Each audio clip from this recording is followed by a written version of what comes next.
بینرانی هێژە ئەم کاتان باشوور لە بەرنامەیەکی نوێی ئاکتوێلەوە بەیەکەوەین بۆ شرۆڤەکردنی هەواڵە گەرمەکانی ڕۆژ.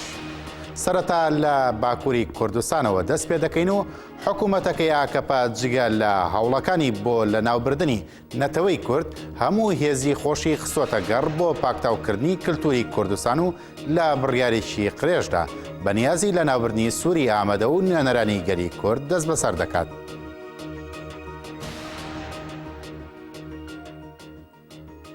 حکومەتی ئاکەپا لە پلانێکی قڕێژ و بەرنامە بۆ داڕێژا و لە ئاڕاستەی پاکچاوکردنی گەلی کورد و تێکدانی دیموگرافیای ناوچە کوردیەکان هەستاوە بە ڕووخاندنی زۆربەی گەڕەکەکانی ناوچەی سووری ئامەد، شاری جزیرە و نسێبین و سلۆپی. لە هەنگاوە سەرەتایەکانیدا ماوەیەکە دەستی داوەتە ڕووخاندنی گەڕەکی پاشا عەلی سەر بە سووری ئامەد. ئاکەپا بە دانیشتوانی و گەڕەکانە دەڵێن بڕێکپارەتان دەدەینێ و خانوەکان چۆڵ بکەن، بەڵام هاوڵاتیان دەڵێن ئێمە ناڕۆین و چۆڵی ناکەین. بۆیەش ئاکەپا بۆ ڕەواییدان بە پلانەکەی هەستا بە ئامادەکردنی پرۆژەیەک بۆ ساڵی 2023 بە ناوی داهاتووی سووری ئامەد و لەسەر داوای ئاکەپا دادگای دەستوری بنچینەی هەندێک لە خاڵەکانی یاسای خاوەن موڵکەکانی گۆڕی و ئەوانی لە مافەکانیان بێبەش کرد. دوای ئەوەی سەرۆکی بیرۆی پارێزەرانی شاری ئامەد تاهیر ئەلیچی لە 28 بەفرانباری 2015 لەلایەن دەوڵەتی تورکەوە تیرۆر کرا، حکوومەتەکەی ئاکەپا خەندەقی کردە بەهانە بۆ خۆی و هەموو هێزە سەربازی و ئەمنیەکانی بۆ کاولکردن ناردە سەر ناوشەی سوور. لە 6 گەڕک هاتوچۆ قەدەخە کرا. دوای 3 مانگ شەڕ لەو گەڕەکانەدا لە 21 ئاداری 2016دا بە بڕیاری دۆخی ناهەموار بڕیار لەسەر ڕووخاندنی 6300 ماڵ درا. هەر لەو بارەوە لە ڕۆژانی ڕابردوودا هاوسەرۆکاتی کۆنسەی بەڕێوەبەرێتی کۆما جوواکین کوردستان کەژەکە لە لێدوانێکی نووسراودا ڕایگەیاندووە هێزی فاشیست بە سەرۆکاتی ئەردۆغان پلانی هەڵوەشاندن و تێکدانی شەڕەکانی باکووری کوردستان و سووری ئامەدی لە ساڵی 2014ەوە دەست پێ کردو. ئەنجامدا سەدان هاوڵاتی لە ناویاندا ژنان، منداڵان و بەسەڵاشوان لە ئەنجامی هێرش بۆ سەر شەڕەکانی باکووری کوردستان گیانیان لەدەستدا و لە ئێستادا دەیانەوێت دیموگرافیای ناوچەی سووری ئامەد لە ناوچەیەکی مێژووی گرنگی کوردان بشێوێنن. ئەماش لەسەر ناوی گۆڕنی گەڕەکەکانی ئەو ناوچەیە بەڕێوەی دەبن. کەجەکە بانگەوازی لە هاوڵاتیانی سووریش کرد ڕێگان نەدەن ئاکەپا پیلانە قێزەونەکانی جێبەجێ بکات و ماڵەکانیان چۆڵ نەکەن. لەلایەکی ترەوە لە چوارچێوەی کەپکردنی دەنگی ڕاستەقینەی ئازادی گەلانی ناو دیموگرافیای تورکیا و بێدەنگکردنی نوێنەرانی گەلی کورد ڕۆژی ڕابردوو دادگای ئاکەپا لە شاری ئامەدی باکووری کوردستان بڕیاری دەستگیرکردنی عوسمان بایدەمیر پەرلەمانتاری هەدەپەی دەرکرد بە تۆمەتەی کاتێک سەرۆک شارەوانی شاری ئامەد بووە بێڕێزی بەرامبەر بە پۆلیس کردووە، بەڵام عوسمان بایدەمیر ئامادە نەبوو بچێتە بەردەمی دادگا و پارێزەرەکەی نارد.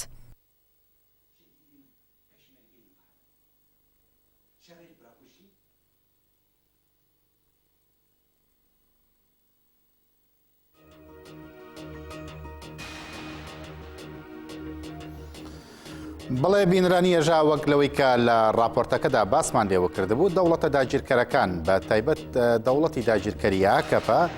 بیانوەکانی دەهێنێتەوانێ بۆ کاولکاری و بۆ تەسپێکردنی نەژادی یا بۆ پاکتاوی ڕەگەزی کە بەرامبەر بە گەلی کورد و بەرامبەر بە ئەو نەتەوانە دەکرێت کە لە ناوچەکەدا هەن. ئێمە هەمیشە ئەوەمان وتووە کە داگیرکەران هیچ کاتێک ناوەستن و بیان و هەمیشە دۆزنەوانێ بۆ لە ناوبردنی گەلەکەمان. بە ئاکەپا بەتەنیا لە باکووری کوردستان و لە تورکیادا دەستێوەردان ناکات، بگرە لە هێز و لایەنەکانی هاوپەیمانانیشی لە ناوچەکانی تر لە باشوور لە ڕۆژاوە بە هەمان شێوە ئەو چەتان و ئەو جاشانی کە هەیەی بەیەکەوە گەلە کۆمکییان هەیە لەسەر گەلی کورد و ئەو هاوڵاتیانی یاخود ئەو کەسانی کە پشتیوانی لە تەفگەری ئازادی گەلی کوردەکەن. ڕوودەکەینە باشووری کوردستان و هاوڵاتیانی باکووری کوردستان کە بە هۆی گوشارە سیاسیەکانی دەوڵەت و حکوومەتی ئاکەپەوە ناچار بوون باکووری کوردستان جێبهێڵن و ڕێبکەونە باشووری کوردستان لەلایەن ئاسایش و چەکدارانی پارتی دیموکراتەوە لە هەولێر و دەڤەری بادینار دەردەکرێن و هەڕەشەی ڕادەستکردنەوەیان بە تورکیا لێ دەکەن. ئەوان قسەکانی ئاسایشی پارتی بە درۆ دەخەنەوە کە وتبیان هیچ فشارێکمان نەخستۆتە سەر چالاکوانانی هەدەپە لە هەولێر. دوایەوەی بە فەرمی پارتی دیموکراتی گەلان هەدەپا نیگەرانی خۆی دەربارەی فشاری پارتی دیموکراتی کوردستانی عێراق بۆ سەر لایەنگر و ئەندامانیان لە هەولێر دەربڕی، دواتر ئاسایشی پارتی لە هەولێر ڕایگەیاند کە ئەوان فشاریان دروست نەکردووە، بەڵام ئەو کەسانەی بە زۆری ئاسایشی پارتی هەولێریان چۆڵ کردووە ئاسایشی پارتی بە درۆ دەخەنەوە. بە ئاگاهی و دەستورە سەرۆکی هەرێمی کوردستانی محەممەد وەفا هاوڵاتیەکی باکووری کوردستانە کە لەلایەن ئاسایشی پارتیەوە لە هەولێر دەرکراوە و ئێستا لە شاری سلێمانی دەژی لەو بارەیەوە دەڵێت ئەگەر ئاسایشی هەولێر ڕاستەکەن با بانگم بکەنەوە و ڕێگەم پێ بدەن لە هەولێر بژیم، من ئامادەمە و بانگەشەیان بە درۆ بخەمەوە. ئێمە هاتنە باشووری کوردستان دا 2010 ez vê derê zor zehmetî ku me dewleta Tirkiye de dîtin ji wî zêdetir jî me zor zehmetî dîtin. Yani ne îqamê me dana me da her dem asayişê digo tev çalakî HDP nebin, neşne çalakî. Hatta du jara gazî bike kazî bine imzakirin kazî imza nekir. Yani ewa resmen ئیخاناتی دەوەتمات کرد ji ber wekî me qebûl nekirin. محەممەد وەفا باس لەوە دەکات کە ئاسایشی پارتی پێشتریش پێیان گوتووە نابێت پەیوەندیت لەگەڵ هەدەپە هەبێت، دەنا ئیقامەت نادەینێ. شێخ موس ئوزەر هاوڵاتیەکی دیکەی باکووری کوردستانە لەسەر هەمان مژار دەڵێت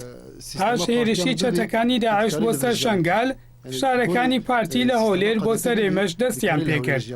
جارێک دەستگیر کرام و ماوەی 3 ڕۆژ لە زینداندا بووم. ئەو دەڵێت من بە کەفالەتی عەرەبێک خانوویان لە هەولێردا بوو پێم. شخوا دەما دەستپێکی ئەس هاتم یعنی قەدەپە شخوا ژێ باکوور تێن تا ئالیکاری نادەوان ئیقامە ژی نادەوان وەکی دیژی ئەم بەلگا ویانەیە یعنی بەلگا ملتەجی ئەم دەبێژن وێ بەلگێ ئەم ژیان دکن حیا ئەم کەفیلێکی نەبینن خانی نادن me yani mesela ئێمە بخوا کەفیلێ من یەکی عەرەب بوو ez bixwe Kurd bûm yekî Ereb bir asayişê kir kefîlê xwe ji bo xanî bidem derxînin xwedê xanî hat got asayiş min tehdît kiriye gotiye gerek malûme wana ji xanî derînin piştî 23 royê me qediya telefonê me dîsa telefonê me kirin em çûn asayişa Gulanê got nava yek saetê de hûn li vir bimînin em ê ve secim bikin em ê we bigirin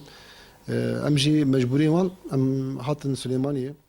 ئۆزەریش بانگەشەکانی پارتی بە درۆ خستەوە کە دەڵێن گوشارمان لە کوردانی باکوور لە هەولێر نەکردووە و ناوبرا وتوویەتی ئەگەر ئەوان دەریان نەکردوین ئێستا بۆچی لێرەین، دەشڵێت هەڕەشەیان لێکردن کە تەسلیمی تورکیامان دەکەنەوە. دگۆیان ژەولێ دەرنەکەون ئەمێ بگرن تەسلیمی ترکا بکەن. yani tehdidi were ser min dikirin xwe tedî silah milah danî serê min piştîn birin wextê hatin bin çavkirin silah danî serê min got gerek hewlêrê nemînin yani qala tişt mişte were dikirin tehdît dikirin yani rastî. بەڵێ بینرانی ێژە بۆ قسە و باسکردن لە سەرم بابەتە بەڕێز عابدیکە نوێنەری هەدەپە لە باشووری کوردستانمان لەگەڵدایە. ڕۆژتان باش بە بەڕێز عابد. زۆر سپاس بۆیەوە. بەڕێز عابد ئەمانویست بپرسین بیانووی ئاسایش بۆ دەست بەسەرکردنی ئەو هاوڵاتیانی کە لە باکووری کوردستانەوە ئاواری باشووری کوردستان بوون و لە هەولێر و لە ناوچەی بادینان نیشتەجێن. بیانوو بۆ دەست بەسەرکردنی ئەوانە چییە؟ مسئله آجی مشکلی خلقی باکوور باشووری کوردستان نه مسئله آسایشه مسئله رهبری هرمه یعنی دانم دم گریزه لکردستان باشور تیم وکیل ترمید دستور حکمت هرم کردستان با آگاهی حکمت هرم کردستان دویداره کار خواهد دیپلماسی چندی سا گلی کمالاتی باکوور کردستان دعوت باشور بونه با پولیتیکا حکمت AKP دولت ترکیه و همو گرانی و جزای سیاسی و هر وقت مدنی آن نشاندن ترکیه و باکوور کردستان yani demek ki dostlar gelme hamalatı me endamı meyiz bakur hatla ve harici dikine yani hamu afengin yani rozana kamla runiştini her testi afangi من هم بری امارات کن هم بری اندای محبون هم ده هم جالان حدیثی نچه بون دیگل پارتی دموکراتی کردستان دیگل حکمت هرم دیگل سروکی هرم دیگل وزیر کار هم تریبان لخوات دیپلماسی و برو ده هم جالان وانا آنی زمان بو سرسکین وان مثلا و طیبت کامر چون خاطر سایترم آسایش بگشتی هم سروکی هرم و سروکی حکمت بیال وزیر کار نافعی و طیبت بیال علاقات پارتی دموکراتی کردستان بس مخابی که هر روز شو آرزوی دیگر بود هر دیگر سر اندای ما دست کردن و هر حملاتی زبا کرده در خبر بکن شرکات خبرتن شکل در آموزی در وقت که کافتریا هم بجن یعنی مطعم ندارن شرکی بده هر هم باید زفته پارتی دموکراتی کردستان هستن یعنی وانا مسئله من مسئله آسایش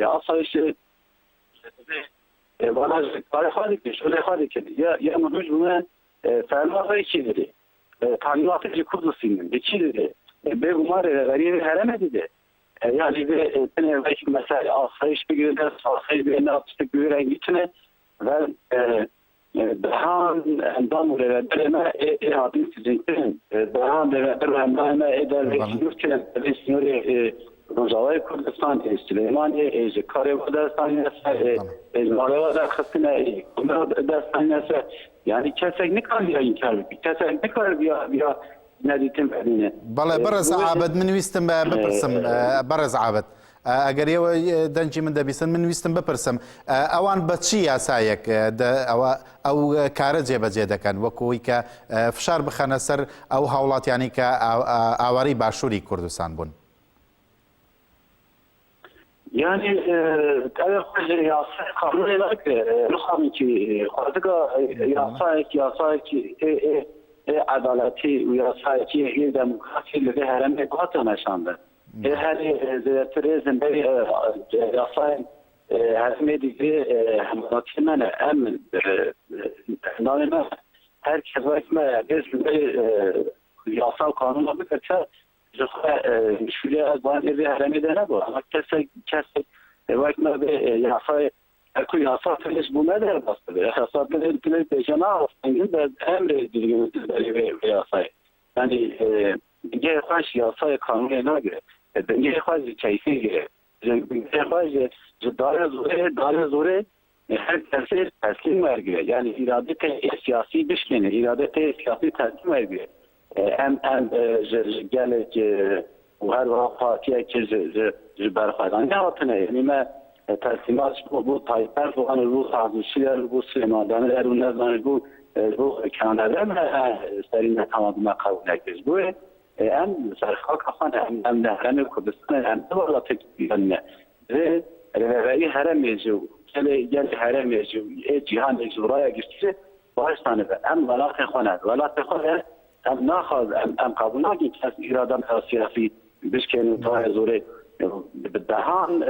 حملاتی با کردستان هاتین ایش کار بده شون بکن داره زوره وحنا واجب نوارتن بله برز عابد کسی نه آسایش نه حکمت کسی که این کار بکن بله برز عابد وەکوی کە دەبینین ئەمە جۆرێک لە فشاری سیاسیە بەڵام لە تەنیشتیا پێشێلکردنی مافەکانی مرۆڤە ئایا هیچ دەستە و ڕێکخراوێک هاتووە بە دەنگ داواکاری ئەو هاوڵاتیانەوانێ کە لانی کەم لە ڕۆ مرۆیەکەیوانێ جۆرێک لە پشتیوانیان بکرێن يعني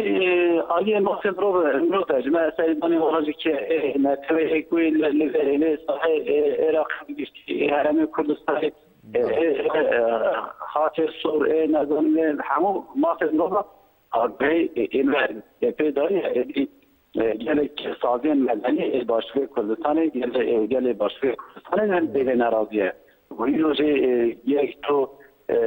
شانده یانزی هیئت سازی مدنی و سردان مقر ما و نازن آرازی بود که هم بری به کلیارن پارتی دموکراتی کردستان یعنی من بیا باید رو شهر بکنیم بعد میخواهیم که مخابی که جالی پاس دموکراتی کردستان را قد دولت ناویتن هذا الاتر آلوزی مدن رو جبوی آلی ماسم رو و آلی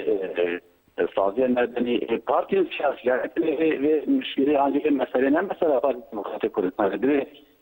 پارتی نشنالی کردستان دیگه اگر گران دیگه حزب گرتو کمال اسلامی حزب شیوعی هر زحمت کشان و همه دنبالی گنرالبر هم بالا که زیر علاقی نداریم برای وضعیت کنیم هم نتایجی کلان هم نتایجی نامین بر معامله برای عرب و نزاد ترکمن و ترکا و وانا امروز معامله خالم دیگه نخواهد هر ملاتی که دیگه ولاتی داشتن بکی ما فقط شکل نجوا ولی من نداره بعد مخابی که ویاش مرا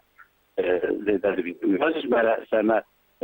صار دار زوی یادش کردن هم وانتستا قبول نکن و ور سر راست کن و دیسا دوباره بیشتر مسئله نه مسئله آسایش مقابل منیه وان شیخ خواهد که مسئله رهبری حرم کردستانه مسئله حکمت حرم کردستانه مسئله دموکراتی کردستان رهبری آسایش رهبری دهان داره فرو و مسئله گل علاقه دموکراتی کردستان گل بعد که برز مسئله هایی دیساشه و مهره که نیچه و بازهایی مبیا همون دهان داره و دو آخر یعنی من مسئله و مشکل میچه تازه سالستر بکنم مگود که و واقع چهار ماه نرسا کلاگیست و راه هم به جواگیست گشت بەڵێ بەڕێز عابدیکە نوێنەری پێدە لە باشووری کوردستان هەدەپە ببوورە لە باشووری کوردستان سپاس بۆ بەژایتان سپاس بۆ ئەو زانیاریانە و بۆ شرۆڤەکردنی ئێوە زۆر سپاس بەڵێ بینرانی ێژە هەر لە باشووری کوردستان دەمێنینەوانێ و لە شاری هەولێر چالاکیەکی مەدەنی ئەنجام دەدرێت بە بەرامبەر بەو دەستڕێژیانی کە ئەو جۆرە گرتن و گوشارانی کە پارتی دیموکراتی کوردستانی عراق دەیکات لەسەر هاوڵاتیانی باکووری کوردستان کە ئاوارەن لە ناوچەکانی هەولێر و بادیناندا بۆ زانیاری زیاتر بەڕێز فەرمان ڕەشید چالاکوانی مەدەنیمان لەگەڵدایە بەڕێز فەرمانم کاتتان باش ئەم کاتە ئێوە باش زۆر سپاس بەڵێ بەڕێز فەرمان ئەم چالاکیە مەدەنیە کە لە هەولێر دەکرێت ئەگەر ئێوە زانیاری زیاتر بێن بە ئێمە و بە بینەرانیش چۆن دەکرێت و لە کوێ دەکرێت و چۆنێتی بەڕێوەچوونی ئەو چالاکیە و سنووری فشارەکان لە چه ئاستێکدا دەبن بەڵێ زۆر سپاس دیارە وەک نوێنەرایەتی هەدەپا ڕۆژی شەمە لە ڕاگەندراوێک باسییان لەو فشارانە کرد کە بەداخەوە لە هەرێمی کوردستان لە ئێستادا لە سەریانە ئێمە وەک بەشێک لە چالاکانی مەدەنی بڕیارماندا ئەمڕۆکە سەردانی بارگای نوێنەرایەتی هەدەبە لە باشووری کوردستان لە هەولێر بکەین هاوسۆزی خۆمان بۆ بڵێن نوێنەرایەتی هەدەپا دووپات بکەینەوە بۆ کوردانی باکوور کە ئێمە پێما وایە خەڵکی باشووری کوردستان بەبوونی ئەوان چ بەبوونی هەدەپا یان بەبوونی کوردانی باکوور کەیفخۆشن و ئەو شێوازە مامەڵەیەکی خراپەوە لەوێ داوا دەکەین کە بڵێن حکوومەتی هەرێمی کوردستان بەو شێوازە مامەڵەیە دابچێتەوە و لەجێی ئەوەی کە بڵێن بەو شێوازە مامەڵەیان لەگەڵ کا پشتگیری هەدەپە بکات کە ئەمڕۆکە لە تورکیا پشتیوانی دۆزی کورد دەکات و لەوێش شارێکی یەکجار زۆریان لەسەر ئێمە دەمانوێت هەرێمی کوردستان باشووری کوردستان بێتە بەشێک لە پاڵپشتی بۆ کەمکردنەوەی فشارانە نەک بە پێچەوانەوە بۆیە لەگەڵ بڵێن کۆمەڵێک چالاکی مەدەنی سەردانی نوێنەرایەتی هەدەپە دەکەین لەوێ لەگەڵیان کۆ دەبینەوە وەهوتم ئێمە وەکو پشتگیری و هاوسۆزی و داواکردنی پێداچنەوە بە شێوازی مامەڵەی حکوومەتی هەرێمی کوردستان لەگەڵ نوێنەرایەتی هەدەپە و کوردانی باکوور دەکەین. بەڵێ بەڕێز فەرمانە ئێوە بەس لە چوارچێوەی سەردانی کردنێک بۆ نوێنەرایەتی هەدەپە لە باشووری کوردستانە ئەو جۆرە پشتیوانیەکان یاخۆت جۆرێک لە فشاری ترتانە بێت یا لەگەڵ ڕێکخراوەکانی تر وەکەوەی کە و ڕێکخراوانی کە هاوسۆزن لەگەڵ مافی مرۆڤ و چالاکوانی مەدەنی تر چ پلانێک چ پرۆژەیەکی تر هەبێت لە ئایندە؟ ئێمە لەو قۆناغە لە ئێستادا بڕێن لە شێوەی سەردان دەبێت بۆ ئەوەی کە هەم لە نزیکەوە گوێ لە بڵێن لە خوشکبرایانمان بگرین لە نوێنەرایەتی هەدەپا و بە دنیاییەوە ئێمە دواتریش بە شێوەی زۆر زۆر کەناڵی جیاجیا کە حکوومەت هەرێمی کوردستان حیزبەکان لە ڕێگای میدیاکانەوە هەوڵ دەدەین ڕای گشتی دروست بێت بۆ کەمکردنەوەی ئەو فشارانە بۆ ئەوەی کەوە وەکو گوتم ئێمە چاوەڕێ دەکەین ینی حکوومەت هەرێمی کوردستان پاڵپشت بێت بۆ ئەوەی ئەو فشارانی کە لە ئەمڕۆکە لە تورکیا هەیە کەم بێتەوە لەسەر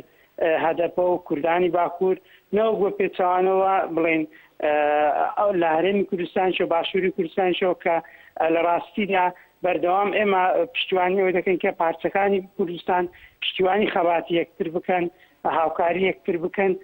نەوەک بەو شێوەیە کە شێوازێک مامەڵە بێت کە بەداخەوە لە قازانجی دوژمنانی خەباتی نەتەوەی ئێمە بێت لە هەر پارچەیەکی کوردستان بێت بۆیە لەو قۆناغە ئێمە سەردانیان دەکەین و لەوێشەوە پەیام ئاراستەی حکوومەت هەرێمی کوردستان دەکەین بۆی ئەو مامەڵەیە چاک بکات و لە جێ ئەو فشارانە پاڵپشتی بڵێن خەباتی باکوور بکەن و ئێمە ینی گەشتبینین بۆی کەوە ئەو هەوڵانە لە ئەنجامدا ببێتەوە ئێوەیەوە فشارەکان لەسەر نوێنەرایەتی هەدەپە و کوردانی باکوور لە باشووری کوردستان کەم بێتەوە. بەڵێ بەڕێز فەرمان ڕەشاد چالاکی مەدەنی لە هەولێرەوە بەشدار بووی لەگەڵمان سپاستان دەکەین. سپاس بۆ زانیارانی کە بە ئێمەتاندا. سپاس بۆیەوە. سپاس. هەر لە باشووری کوردستان دەمێنینەوە بە ئامادەبوونی هاوڵاتیانی یەزیدی کوردستان و جیهان ئەم دوێنێ دووەمین کۆنگری ئەنجومەنی خۆبەڕێوەبەری دیموکراتی لە شەنگال بەڕێوەچوو. دووەمین کۆنگری ئەنجومەنی خۆبەڕێوەبەری دیموکراتی شەنگال بە دروشمی بەرەو دامەزرانی شەنگالیکی نوێ خۆبەڕێوەبەری دەکەینە ئامانج. لە دوێنێ لە چیای شەنگال بە ڕێوەچوو کۆنگرەکە بە ئامادەبوونی 400 نوێنەری ڕێکخرا و ناوەندەکانی ناوخۆی یەزیدیەکانی شەنگال کەمپی نەورۆز ماڵی یەزیدیانی ڕۆژاوە ئەرمەنستان رووسیا و ئەوروپا و پارچەکانی دیکەی کوردستان بەشدار بوون. لە کۆنگرەکەدا پانکاردی ژنانی یەزیدی خۆبەڕێوەبەری لە شەنگال مسۆگەردەکەن و ڕێبەراپۆ سەرچاوی ژیانی ئازادمانە و هەروەها وێنەی شەهیدان و پۆستەری ڕێبەری گەلی کورد عەبدوڵڵا ئۆجەلان هەڵواسراون. چاوەڕێ دەکرێت کۆنگرەکە ئەم ڕۆژ بەردەوام بێت و پاشان ئەنجامنامەکەی بۆ ڕایگشتی ڕابگەێنرێت.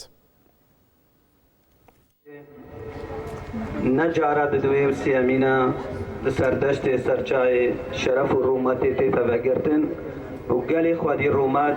لە بندا تێتە جڤین و بریاری خوادا وەکە ئیرۆ بێژن بەری 2 ساڵە و 4 هەیڤاژی دیسە ملەتێکی خوادی ئیرادە ملەتێکی کول بەرخودایی و 3 هەیڤە دۆر پێچکریش عالیە داعش بەمایی کاری بوو بگەهەیەک و بریارێکی بدە مەجلسەکە خۆ ئاوا بکە وی مەجلسێژی ببێ ئیرادا گەلێ ئێزدی و کاری بێ پێشە ڕۆژە گەلێ ئێزدی و چارە نویساوی دەستێ خۆ بنویسێ نەب دەستێ تو دەسەڵاتدارە و کەس جدا. بەڵێ بینرانی هێژا بۆ قسە و باسکردن و زانیاری وەرگرتن لەسەر ڕۆژەوی باشووری کوردستان و قسە و باسکردن لەسەر ئەو کۆنگری کە لە چیای شەنگال بەسراوە بەڕێز سعود شای گۆران ڕۆژنامەوان لە دووهۆکۆ لەگەڵماندایە. بەڕێز سعود ئەم کاتتان باش. ئەم کاتێک تۆش باش هەواڵیان. زۆر سپاس بەڕێز سعود بۆ بەشداریتان. بەڕێز سعود دەکرێت زانیاری تازەمان پێ بدەن لەسەر ئەو کۆنگری کە دوێنێ بەسرابوو لە چیای شەنگال؟ بله هەواڵیان ئەو کۆنگرەیە ئەنجومەنێکی زۆر گرنگی هەیە بۆ شنگالیەکان. هەر شنگالیەکان دەتوانن لە ڕێگەی ئەو کۆنگرەیە بڕیار لەسەر چارەنووسی خۆیان بدەن و هەر خۆیان دەبنە خاوەن بڕیار دوێنێ کە کام کۆنگرەیە کریا بۆ گۆڕینەوەی کە ناوەکان پێشتر کە ناوەکە گۆڕابوو بوو ئەفۆ بۆ ئەوەی کە لەسەر چارەنووسی شنگال کە ئەندامەکانیان پێکاتبوو لە 101 ئەندام ئەمڕۆکەش هاوسەرۆکی خۆیان دیاری دەکەن لەلایەن 400 ئەندامانەوە. ئەم کۆنگرەیە دەبێتە کۆنگرەیەک بۆ بڕیاردانی شنگال لە کوردستانی باکوور لە کوردستانی باکوورەوە. لێرانەوە هەواڵگیان دەمەوێت ئەوە پێڕا بگەێنم لێرانە تورکیا دەیەوێت بە هەموو شێوەیەک شەڕی ناخۆیی بۆ باکووری کوردستان دیاری بکاتەوە ئەجا لە ڕێگەی پارتی دموکراتی کوردستانەوە چونکە تورکیا لەگەڵ پارتی دموکراتی هاوپەیمانە دەیەوێت شەڕێکی ناخۆیی دەست پێ بکات بە مانەوەی پەکەکە لە شنگال یاخو دەیانەوێت پارتی کرێکارانی کوردستان لە شنگال ئەو هێزە نەمینێت دەیانەوێت شنگال بکەنە جاریشی تژ بکەنە قوربانی ژێردەستی خۆیان لەبەر سیاسەتی خۆیان ئەو کۆنگرێکی زۆر پیرۆزە بۆ برایانی ئێزدی و هەروەها هەر خۆیانش دەتوانن چارەنووسی خۆیان لەسەر ئەو کۆنگرێ و چەسپێنن بەسەر هاوڵاتیەکاندا. بەڵێ بەڕێز سعود ئێوە باستان لە جۆرێک لە فشارەکانی ئاکەپە و پەدەکە بە هاوبەشی کرد لە سەر شنگال و لە سەر ناوچەکە بەڵام لە باشووری کوردستانی شاوەکوی کە لە راپۆرتی پێشوە باسمان لێوە کرد پارتی دیموکراتی کوردستان پەدەکە بەتەنیا فشار بۆ سەر شنگال ناهێنێت بەتەنیا فشار بۆ سەر هاوڵاتیانی ئاوارە لە باکووری کوردستان کە نیشتەجێن لە هەولێر و لە ناوچەی بادیناندا بەڵام ئەو ئێستاکە جۆرێک لە ئەو ناوچەی کە پێوترێت زۆنگی سرد بە داخەوە ئەو زۆنگە بۆ خۆی جۆرێک لە قۆرخکاری تیادا کردووە تەنانەت فشار دروست دەکات بۆ سەر ئەو لایلانی کە لە هاوپەیمانیشی نسا لە ئامێدیش ڕووداوێک ڕوویدا کە ئەو کادری یەکێتی نیشتیمانی کوردستان کە گومان دەکرێت بە دەستی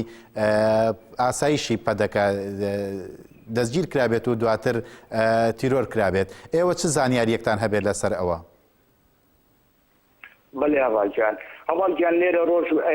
ڕۆژ لە دوای ڕۆژ شێوە قەیرانی سیاسی بەرەو ڕووخان دەڕوات بەڕاستی لێرانە لە ناوچەی زەر کە ناسراوە بە ناوچەی پارتی ئازادی بوونی نییە لە هەر کەسێک لە چوارچێوەی خۆی لایدا ئەوە تیرۆر دەکرێت و کوشتن و زیندانی چاوەڕوانی دەکرێت دوو ڕۆژ بەر ئێستا کادرێکی پێشکەوتووی یەکەتی نیشتیمانی کوردستان لەبەر بەهۆی ئەوەی کەسێکی چاڵا و کوزیرەک و فکرێکی ئازادی هەبی لە ناوچەی زەرد یاخود لە ناوچەی پارتی دموکراتی کوردستان دەستگیریان کرد بە ویستی دادوەر بەڵام دادوەر هیچ تۆمەتیشی نەدابێ پاڵ دوای ئەوەش کە ئازادیان کرد بەهۆی میدیاکانی باکووری کوردستانەوە دوێنێ کەش ڕاگەیاندراویشیان بەڵاو کردەوە لە سەبارەت بەو کادیرە لە چوارچێوەی ناوچەی زەردەوە بڵێن تا ڕادەیەک ئازادی نییە ئەوەی ئازادیش هەبێت تەنها بۆ پارتە سیاسیەکان خۆیان وەکو کادر خۆیان دەتوانن هەموو شتێک بکەن ئەگەر ناکەسێکی تر ئازاد بێت و لە فکری ئازاد فکریشی ئازادی هەبێت و هەروەها ئینتیمای حیزبایەتیان زۆر گرنگ نەبێت لەلایەن ئەوە بێگومان یان تیرۆر دەکرێت یاخود زیندانی دەکرێت بە تۆمەتێک کە تۆمەتە هیچ بنەمایەکی ڕاستی بۆی نییە لە کاتێکداش یعنی ئەوە بەر لە چەند ڕۆژێکە کە ئەندامانی هەدەپا خەڵکی باکووری کوردستان ڕوو لە ناوچەی هەرێمی کوردستان دەکەن لە ناوچەی پارتی دموکراتی کوردستان هەمویان ڕێگیریان لێ دەکرێت و دەنێرنەوە بەرەو باکوور لەبەر ئەوەی پارتی دموکراتی کوردستان هاوپەیمانە لەگەڵ حکوومەتی تورکیا نایەوێت کە بڵێن لەگەڵ کوردەکان هەمویان یەکگرتو بوون لە کاتێکداش لێرانە ئەوەمان بۆ دەردەکرێت کە کێشەی ئێمە سەرێکیمان ئەوەیە پەکخستنی پەرلەمانە کە پارتی پەکی خستووە و لە کاتێکداش پارتی ئەم پەرلەمانی پەخستووە بۆ لێ پێچینەوەیە نەخۆ بۆ شتێکی ترە و هەموو حکوومەتێک و یاخود دەسەڵاتێکی ئەم هەرێمە یان هەرێمی باشوور ئەوە لە دەستی پارتیە هیچ کەسێک ناتوانێت لە ناوچەی پارتی بە ئازادانە قسە بکات ئەگەر ناتیرۆر دەکرێت و لە کاتێکداش ئەم قەیرانی سیاسیە بۆ ئەومان دەگەڕێنێتەوە بۆ ئەوەی کە باس بەسەر سەرۆکاتی هەرێم و هەندێک شت و هەندێک سیستەم هەیە کە نەکرێت بۆ ئەوەی خەڵک بەم شتە مەشغوڵ بێت لە کاتێکدا قەیرانی دارایی بەرەو هەرێمی کوردستانی گرتووە ماوەی 4 ساڵ زیاترە قەیرانی شەڕ قەیرانی دارایی بەڵام قەیرانی سیاسی لە هەموو گرنگترە ئێستا ڕاگەیاندراوەکانی پارتی هەمویان باس بە ڕێفراندۆم دەکەن ئەی ڕێفراندۆمە هیچ گرنگیشی بێ بۆ هەڵاتێک ئەگەر برسی بێ نەتوانێت بژێوی ژیانی خۆی دابین بکات نەتوانێت زۆر بە ئازادانە داوای حەقی خۆی بکات نەتوانێت نتوانێت کە موچەی خۆی ینی مادوبوونی خۆی وەربگرێت بۆ من باسی ڕفراندۆم دەکات ڕفراندۆم هیچ گرنگیشی بۆ هەڵنیشتیمانی باشووری کوردستان نییە تەنها بۆ هەڵخەڵەتاندنی مرۆڤ بۆ ئەوەی کە کاتێ ببێتە دەنگدان بتوانێت بەم بانگەشەیە شتێک بۆ خۆی بەدەست بێنێت وەکو کورسیان خۆ. سپاس بۆ بەشداریتان بەڕێز سعود شای گۆران لە دوهۆیکی باشووری کوردستانەوانەیە کە بەشدار بوون لە گەڵمەدا. سپاسان دەکەین، سپاس بۆ زانیاری و شرۆڤەکانتان. بەڵێ بینرانی ێژا دوێنێ فڕۆکە جەنجەکانی سوپای تورک ناوچەی قەڵاتوکان و شەهید هارونیان لە قەندیل بردومان کردەوە. سەر لە بەیانی دوێنێ چەند فڕۆکەیەکی سیخوڕی بە ئاسمانی قەندیل لە سوڕاونەتەوە و پاشان فڕۆکە جەنجەکان گەیشتونەتە شوێنەکە و دەستیان بە بردومان کردووە. بردومانی هەردوو ناوچەی قەڵاتوکان و شەهید هارون لە قەندیل کراوە بە بیانووی بوونی بارەگەی پەکەکە. سوپای تورک بەردەوام ناوچە سنووریەکان و چیای قەندیل و گوندەکانی ئەو سنوورانە بردومان دەکات. بەڵام بەردەوام هاوڵاتیانی مەدەنی دەکاتە ئامانج و لەو ساڵانی دوایدا چەندین هاوڵاتی باهۆی ئەو بردومانانەوە بوونەتە قوربانی و سەدان ڕەز و باخی هاوڵاتیانیش سوتاون.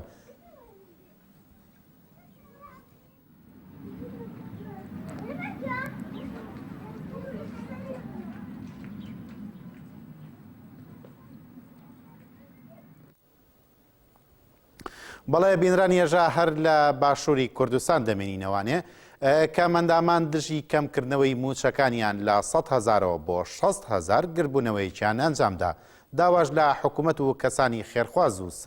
سەرمایەدار دەکەن فریای ژیانی کەمەندامان بکەون و ڕوو لە حکوومەتیش دەڵێن موچە بۆ کەمەندامان زیاد مەکەن، موچە دزراوەکانمان بدەنەوە. ژمێردەی سەر لە بەیانی کۆمەڵێک لە کەمەندامان بە بەشداری سامان حسێن سکرتێری یەکێتی کەمەندامان لە خستێمانی لە بەردەم لە بەرامبەر کەمکردنەوەی دواکەوتنی موچەکانیان و گربوونەوەیکیان لە بەردەم بانکی توی مەلک لە شاری سلێمانی ئەنجامدا. سامان حسێن لە کۆنگرێکی ڕۆژنامە نووسیداوتی ئێمە لە بەردەم ئەنجومەنی وەزیراندا گربوونەوەیەکمان ئەنجامدا بۆ ئەوەی با حکوومەتی هەرێمی کوردستان بڵین کە بە ناوی قەیرانی داراییەوە زۆرترین کەمەندامتان برسی کردووە کەچی ئەمڕۆ لە دوای 50 ڕۆژ کە موچەی کەمەندامان هاتووە موچەکە تەنها 60,000 دینارە. هەروەها وتیشی من بە حکوومەتی هەرێمی کوردستان و هەموو خاوەن ویژدانێک دەڵێم کەمەندامان 60,000 دینار بدات بەچی. ئەگەر حکوومەتی هەرێم یەک تۆز شعوری هەبوایە دەبوو لە مانجی ڕەمەزاندا پاشەکەوتی موچەی نەکردە لە کاتێکدا کە خۆی بڕیاری دابوو هەر کەس موچەکەی لە 300,000 دینار کەمتر بێت پاشەکەوت نەیگرێتەوە. بەڵام ئێمە 100,000 وەردەگرین و پاشەکەوت دەمانگرێتەوە. ناوبرا وتیشی ئێمە بە وەزارەتی کار و کاروباری کۆمەڵایەتی و حکوومەتی هەرێم دەڵین موچە بۆ کەمەندامان زیاد مەکەن، موچە دزراوەکانمان بدەنەوە. من داوا لە هەموو خێرخوازێک و سەرمایەدارێک دەکەم هاوکاری کەمەندامان بکەن و فریای ژیانی کەمەندامان بکەون. هەموو لایەکتان بەخێر بێن، بە خێراتنی کەناڵەکانی ڕاگەاندنەکەین، بە خێراتنی ئەم کەمەندامانە ئەکەین. دیارە ئێمە ئەمڕۆ لە پایتەختی هەرێمی کوردستان دوێنێ لە پایتەختی هەرێمی کوردستان لە شاری هەولێر گربوونەوەیکی ناڕازیمان ئەنجامدا لە بەردەمی ئەنجومەنی وەزیران کە بە حکوومەتی هەرێمی کوردستان بڵین ئەوە 2 ساڵ بۆ 3 ساڵ دەچێت بە ناوی قەیرانی داراییەوە زۆرترین کەمەندامتان برسی کرد، زۆرترین سوکایەتیتان بە کەمەندام کرد، زۆرترین بێڕێزیتان بە کەمەندام کرد. بەسە ئیتر هیچ نەبێ ئەگەر لەبەر خاتری کەمەندامان نەبێ لەبەر خاتری مانگی ڕەمەزانیش بێ بۆ 1 مانگیش بێ کەمەندامان برسی نەکەن. ئەمڕۆ لە دوای نزیکەی 50 ڕۆژ کە موچەی کەمەندامان هاتووە سێری ئەو کەمەندامانەکەن کە هاتوون بۆ ئێرە موچەکانیان وەرەگرن موچەکان تەنها 60,000 دینارە. من بە حکوومەتی هەرێمی کوردستان دەڵێم بە هەموو خاوەن ویژدانێک دەڵێم بە هەموو ئەو کەسانە دەڵێم کە یەک تۆز ئینسانیەتیان تایە کەمەندامێک کە هەردوو قاچی نەبێ نابینا بێ کە ڕووڵاڵ بێ کەمەندامێک کە شەلە دەماغ بێ کەمەندامێک کە تالاسیمای بێ پێتان ئەڵێم ئەم 60,000 دینارە با بەچی. ئەم 60,000 دینارە با بە قوتی ڕەمەزانی، ئەم 60,000 دینارە بدا بە کرێنشینەکەی، ئەم 60,000 دینارە با بە مناڵە خوێنکارەکەی، ئەم 60,000 دینارە بێ بە چ شتێکی ڕۆژگار. ئەکرا حکوومەتی هەرێمی کوردستان ئەگەر یەک تۆ شعوری تیا بۆیە تەنها لە مانگی ڕەمەزانە پاشەکەوتی موچەی نەکردایە لە کاتێکا کە خۆی بڕیاریدا هەر کەسێک هەر فەرمانبەرێک موچەکەی لە 300,000 کەمتر بێ پاشەکەوتی موچە شمولی ناکە. بەڵام خێرە حکوومەتی هەرێمی کوردستان 300,000 نەبوو تەنها 100,000 بوو تۆ کردی بە 60,000 دینار. بڕۆن سەیری ئەو بڕۆن گوێن لە مەعاناتیان بگرن. هەیە مناڵی نەخۆشە هەیە سەحەبخان و دەری کردووە هەیە مناڵەکەی دەرکردووە لە مەکتەب کە ناتوانێت بینێرێتەوە پێتان ئەڵێن وەزارەتی کار و کاروباری کۆمەڵاتی کە ئێنە سەر کەناڵەکانی ڕاگەاندن لافی ئەوە لێ ئێن موچەی کەمەندامان زیاکەن دوای لیژە پزیشەکان ئێمەش پێتان ئەڵێن موچەکانمان بۆ زیاد مەکەن موچە دزراوەکانی ساڵی 2016مان بنەوە موچە دزراوەکانی ساڵی 2015مان بنەوە لە ساڵی 2015دا 4 موچەی کەمەندامانتان دزی لە ساڵی 2016دا 7 موچەی کەمەندامانتان دزی لە ساڵی 2017دا 2 موچەی کەمەندامان هەتا ئێستا دزراوە پێمان ناڵێن ئەو موچانەتان بر بۆ کوێ ئەمە ئەو پرسیارەیە کە ئێمە لە ئێوەکەین خۆتان وەڵامی بنەوە سەرۆکی حکوومەت جێگری سەرۆکی حکوومەت وەزیری کار لە کاتێکا هەزاران کەستان هەیە بە چەندین ملیۆن دینار وەرەگرێت لە وڵاتەدا کە ناشایستەیە بەڵام پێمان بڵێن کەمەندامێک کە لە سەداسەدی کەمەندامە ئەم 6,000 بابەچی خۆتان وەڵامی ئێمە بنەوە وەرن خەڵکانی دنیا سەرباری داهاتی ئەم وڵاتە سەرباری ئەوەی ڕۆژانە بە ملیۆنان بەرمیل نەوت دەفرۆشێت لە وڵاتەدا ئەمەیە کەمەندام کە پێیڕەوا دەبینرێ بۆیە داواتان لێ ئەەکەم داوا لە خێرخوازەکانەکەم داوا لە دەوڵەمەندەکانەکەم ناڵێم وەرن هاوکاری کەمەندام بکەن وەرن بە فریای ژیانی کەمەندام بکەون ڕۆژانە دەیان کەمەندام ڕۆکاتە ڕێکخراوەکەمان کە 1 دیناری پێنیە کە پارەی شەربەتێکی بەربانگی پێنیە کە مناڵەکەی 1 هەفتەیە داوای دینارێکی لەکە پارەی پێنێ بیاتەیە ئەمڕۆ ئەم 6,000 بەشی تا ئێوارە ناکا ئەی ئەو 27 ڕۆژەی کە ڕەمەزان ماوە بێن بەچی تکاتان لێکەین بەدەم کەمەندامانە وەرن داواکەین ئەوەی کە توانای هەیە هاوکاری کەمەندامان بکە وەرن بەدەم بەڵێ بینرانی ێژا بەم شێوەیە ئەکتوێلی ئەمڕۆمان پێشکەشکردن سپاس بۆ هاوکارانم کە هاوکاریان کردم لە پێشکەشکردنی ئەو بەرنامەی ئەمڕۆ و سپاس بۆ بەڕێز عابدی کە نوێنەری هەدەپە لە باشووری کوردستان و بۆ فەرمان ڕەشاد چالاکوانی مەدەنی و سعود شایگۆران لە بادینانەوە کە لەگەڵمان بابوون و بەشداریان کرد لە بەرنامەکەدا ئێوە شەر بمێنون لە خۆشی و شادیدا.